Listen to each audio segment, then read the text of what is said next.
Und das ist jetzt ganz ein neues Video. Guck mal, was wir haben. Ich sag mal die Namen. Warte, vom Bauch her. Das ist Pebbles.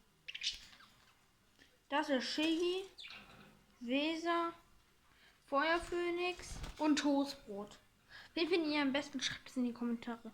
Ich feiere Toastbrot und Shiggy. Wir haben den Käfig jetzt. Die haben schon Essen.